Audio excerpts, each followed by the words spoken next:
Là, on l'entend, et il ne peut le nier, se réjouir des malheurs qu'il inflige au digne peuple malien et traiter par là même, avec mépris et condescendance, d'idiot, de naïf et d'ignorant, ce brave peuple et ses autorités.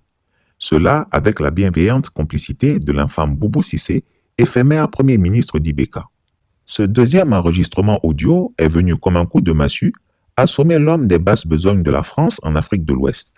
Mais comment lui faire savoir qu'il était désormais à découvert, que toute l'Afrique et le monde entier avaient découvert qu'en complicité avec Boubou Cissé, il avait planifié l'effondrement économique du Mali et l'implosion de l'État malien. Dans un grognement hystérique et par réflexe de menteur compulsif, les premiers mots d'Alassane Ouattara furent de démentir en bloc, de dire que tout était faux, que la conversation n'était qu'un grossier montage. Il affirma avec force que ce n'est même pas sa voix et qu'il s'en plaindrait vivement. Il partit dans un tombereau d'injures, toutes plus grossières les unes que les autres, contre les autorités militaires maliennes et les Maliens en général, qu'il qualifia de peuple voyou, de peuple misérable. Dominique Ouattara tenta alors de le raisonner et lui fit entendre que nier une telle évidence serait suicidaire pour lui et que le mieux serait de faire le dos rond en laissant passer la tempête.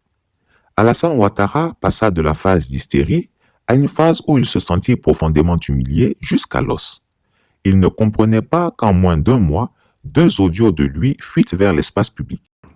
Alassane Dramane Ouattara, qui est l'un des présidents les plus impopulaires, si ce n'est le président le plus impopulaire de l'histoire du continent africain, quoi qu'il est peut-être en bataille avec Mobutu et d'autres, mais bon, ça c'est encore un autre sujet, qui se permet, avec insolence, avec arrogance, de rire avec M. Boubou Cissé, l'ancien Premier ministre d'Ibeka, une autre marionnette de l'oligarchie française, de discuter, de rire, de s'amuser, d'accord, de se moquer.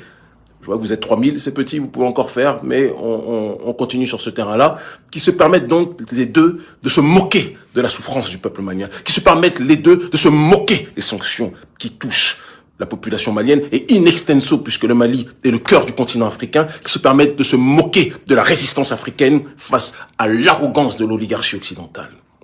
Alors je vais dire une chose, à ces deux marionnettes, à ces deux guignols, oui, Chris Yapi, un gros big up à toi mon frère, un gros big up à toi, ton combat est nécessaire, ton combat est noble. Chris Yapi ne ment pas.